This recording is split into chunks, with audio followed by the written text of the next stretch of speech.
reason why so many of us stay stuck financially has nothing to do with income, but everything to do with what we keep spending our money on. Over the years, I've taken a hard look at my life and my money.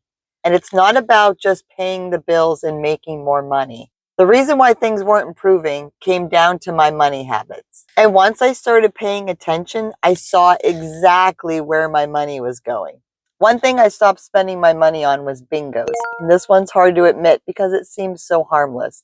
But the truth is, it adds up fast. You buy your cards, you buy your tips, you bring your snacks, you bring your drinks, you buy more tips and more tips and more chances on this.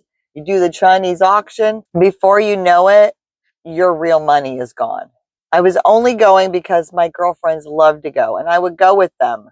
I would spend this money that I really didn't have. You always hope that you win the money back, but in my case, I don't think I've ever won a bingo. Once I saw this clearly, I knew I had to cut this out. I couldn't afford to keep doing this with my friends, and I would go to be with them. And that was not working for me because I honestly could not afford to just give this money away. Another thing I don't spend money on is brand new cars, because this reason is simple. The second you drive it off the lot, it loses its value. And now you're locked into a payment that's worth less than what you paid for it. That never made any sense to me. I have always had a separate savings account, not specifically for a car, but I've had to use it for a car many times. I drive used cars. I have many wonderful used cars in my life. And I would have this separate account other than my emergency fund. So my regular savings account would just grow and grow and grow and grow. And I would need a car after so many years, but I had the cash to go and buy it myself. I didn't have a loan payment, which is huge for me. And I was able to walk in and pay cash for it and negotiate a lot better because I was paying up front. All the cars have been super dependable for me. No payment, no stress, no pressure. I cannot have a huge car payment in my life. I just cannot afford that, but I can afford to keep saving and putting my own money into a savings account for when I want to buy a car. The next thing I had to stop was impulse shopping at the grocery store. This is so hard. This is so hard. You walk in. I walked in just now. I had a list. I ran into a few items. I literally picked them up and I'm like, oh, but I knew I brought cash with me. I can't afford it. I knew it. That's why I brought cash. I want to stay on track. I need to stay on budget. I need to stay with my list. But it's so tempting. And we want to buy those extra items. My weakness is cleaning supplies. I know I'm a weirdo. But if I go in the cleaning supply aisle and there's a new product, oh boy. So I stay away from that aisle unless I need to go in there and buy something. I stay away from there. For me, that's tempting. But when we go in stores like this, you're like, oh, I see a hoodie, and you buy it. Oh, I see clearance, and you buy it. You weren't prepared to buy it. This is the reason why I had to change this, because it was draining my money every time I would go in. And I love the variety. I do. But I get tempted at other things. And it was draining my bank account. Now I go in with a plan. I stick to it. And I stay in control. Next time you go into a place like this where you know you do come out with extra items, go in with cash. Have a list ready to go of items you need and see if that helps you a little bit better. The next thing I don't spend money on is brand new clothes. I've always bought my clothes from thrift stores or yard sales. I was brought up that way. I am still that way. I will run out and buy a brand new outfit if I need to attend a special event. But for the most part, I am just thrilled with going to a thrift store and looking around. I'm never looking for anything in particular. Now, you might be looking for something in particular.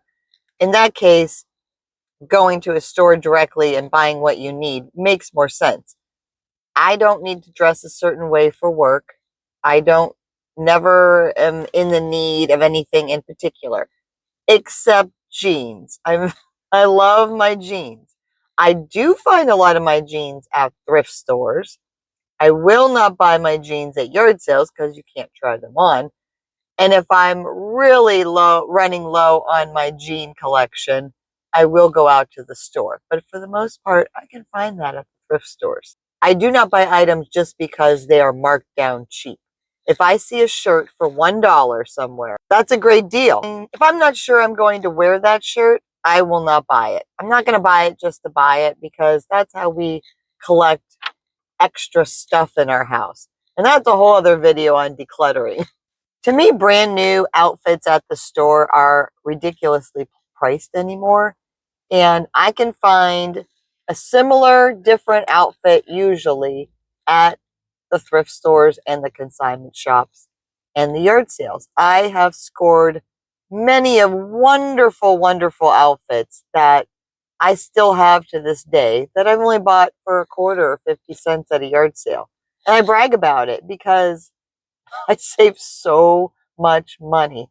There is no way that I would even want to go drive to the mall and do shopping all day and come out of there $300 or $400 later with some outfits. That's not fun for me. It never has been. I wasn't raised that way. And that's just how I save my money, by looking around at other places besides the retail store. Another thing I stopped spending money on was unnecessary subscriptions. Things like streaming services and random beauty boxes showing up at my house that I forgot about. The reason why all this matters is because it's those small little things that add up fast. I preach about getting rid of subscriptions, but there is this subscription that I signed up to a year ago that has popped up 2 years in a row now because I forgot to cancel it. It is a crafting subscription. I want to use it. I want to love it so bad. I have no time in my life. And I say, okay, I'm going to give myself 3 more months to use it, and then I'm going to cancel it. And because I didn't set that reminder that first year, it popped up a second year. So I have now paid for it 2 years in a row, $47 each time, which is not bad for this plan, but I'm not using it. I just wasted all that money for 2 years. I haven't even used the program. I've looked around, but then I'm like, okay, I got to get back into this. This is so exciting. I'm going to use this. And my life gets ridiculously busy. I forget about it. And now I've just wasted, I don't even know, over $90. So set a reminder if you do have a subscription plan. If you're not using it in the next 3 months, make a point to cancel it. That's what I need to do. I'm going to be setting my reminder today. I want to use it, but I know I'm not using it. So why not just sign up for the plan when I'm ready and my life has calmed down and I'm ready to start crafting again? Then I will go and look into the subscription. And maybe you can too. So if you go through your subscriptions, there might be something that you can cancel. Another thing I don't spend money on often is eating out or grabbing something quick. This one adds up fast. You're tired. You don't know what you're going to make for dinner. You run out. You just grab something. Before you know it, it's $20, $30, $40 later. The reason why I had to cut back is because I want more control over my money. I do not want to spend $30, $40 on food when I can make it at home. Yes, I'm tired. Yes, maybe I'm annoyed that I have to do it. I don't know what I want to make. Do I have enough food in the fridge to make the recipe I want? But if I plan it out a little bit, I have control over the situation. I've saved myself some money, and I know exactly what's in my food too. Once you get in the habit of cooking at home, you save more than you think. The last one I want to talk about is trying to keep up with other people. This mindset will drain you financially and emotionally. This could mean somebody's style, the way they decorate their home, or even the way they live their life. If they go out and they do bingos all the time, or they go to the movies, or they go out, or they go on vacations. You're like, I want that. I want to do that. And you try to keep up with them. Sometimes we just can't keep up with them, and we shouldn't keep up with them. A lot of times we start thinking that we need the same thing. I even had to step away from social media for a while.